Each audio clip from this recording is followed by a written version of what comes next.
சென்னை காசிமேடு பகுதியில திருந்தி வாழ்ந்து வந்த ரவுடிய மர்ம கும்பல் ஒண்ணு பயங்கர ஆயுதங்களால தாக்குனதுல அந்த நபர் சம்பவ இடத்திலேயே உயிரிழந்திருக்கிறது பெரும் பரபரப்பையும் அதிர்ச்சியும் ஏற்படுத்தி இருக்கு.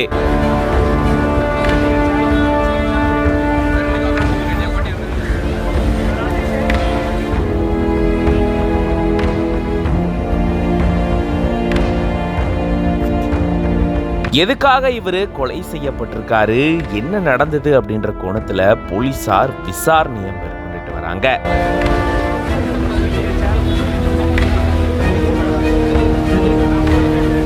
சென்னை காசிமேடு மீன்பிடி துறைமுகத்துக்குட்பட்ட பகுதி தான் திடீர் நகர். இந்த பகுதியை சேர்ந்தவர் 46 வயதான தேசிங்க ராஜா. இவர் மேல கொலை முயற்சி போன்ற வழக்குகள் இருந்த நிலையில கடந்த 7 ஆண்டுகளா இவர் திருந்தி வாழ்ந்து வந்ததா கூறப்படுது. இந்த சூழல தான் தேசிங்க ராஜா தன்னுடைய வீட்டுக்கு வெளியில இருந்தப்போ 4 பேர் கொண்ட மர்ம கும்பல் அங்க வந்து திடீர்னு பயங்கர ஆயுதங்களால தேசிங்க ராஜாவை தாக்கிட்டு அங்கிருந்து தப்பிச்சு ஓடினதா கூறப்படுது.